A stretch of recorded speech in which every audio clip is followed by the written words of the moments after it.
Good afternoon, I'm meteorologist Cameron Young. Thank you for logging on to your Tuesday afternoon weather webcast for Northwest Florida. We have a lot to talk about, especially with our severe weather risk starting late tonight and going into Wednesday. And on Wednesday, it could be potentially significant here in Northwest Florida.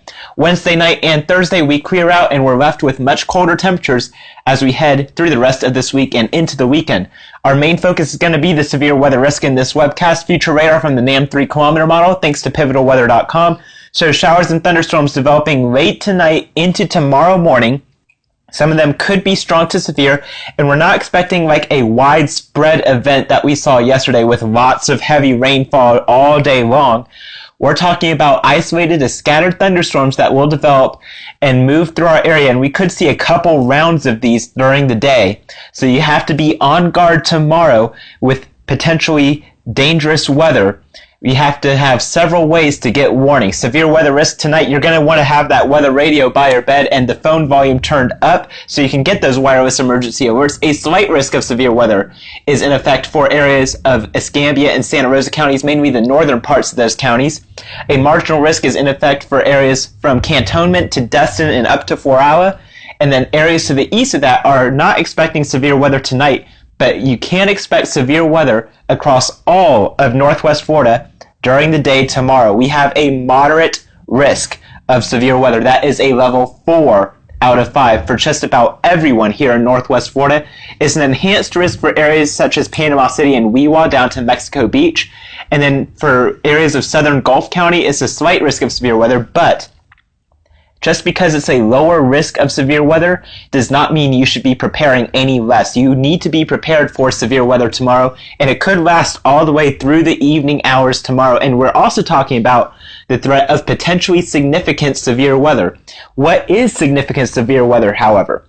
It's strong and or long-lived tornadoes, damaging winds over 70 to 75 miles per hour, and very large hail greater than 2 inches in diameter.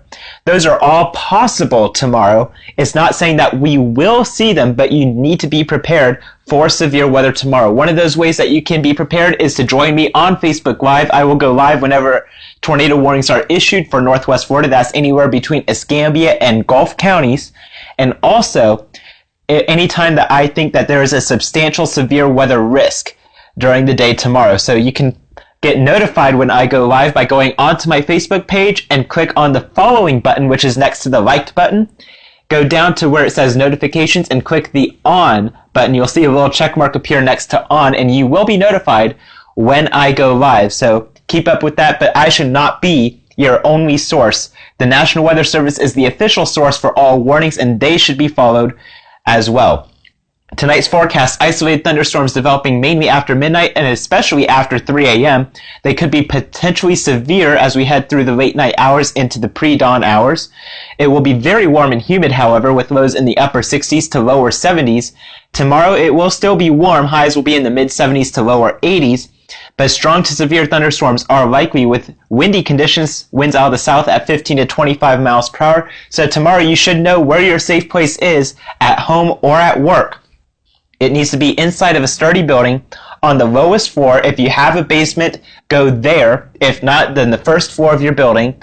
Interior room with no windows. You want to put as many walls between you and the outside as possible. If you are in a mobile home or a manufactured building, you are not safe there. You need to evacuate to a sturdy building. Make sure you have plans in place to do so. You should also have several supplies with you to take to your safe place. Your family, pets, helmet, pots, and pans to cover your head, shoes, closed-toed shoes just in case of debris. You don't want to be walking around on that barefoot. Your cell phone, wallet, which will have all your information and your contacts with you. Flashlights, your NOAA weather radio. Get a noisemaker like an air horn or a whistle. And also make sure you have your keys with you for your house and car. That way you can drive away if needed and get help if possible. Again, these are all things that you should have. If you don't have them before you go home for dinner tonight, get them. Go pick them up at the store. Do something to be prepared tomorrow. Ways to get warnings. You need to have multiple ways at all times to stay informed. NOAA weather radio, your wireless emergency alerts on your smartphones, even some of the apps on your smartphones. Just make sure you have the alerts turned on and your location on as well. television, internet, and radio. Make sure you all have trusted sources. You don't want some news site that you've never heard of before. You want to have a trusted news source, and also your friends and family. However, one last tip before I let you go. Never rely on tornado sirens alone. There is no national requirement for tornado sirens, and they are operated only by the counties or military bases. And they are not meant to be heard indoors. So don't sit around waiting to hear a tornado siren. You may not hear one, and a tornado warning could be issued, and you may be dealing with a tornado and never hear the siren. So just be aware. Don't rely on tornado sirens, but always have multiple ways to receive severe weather warnings.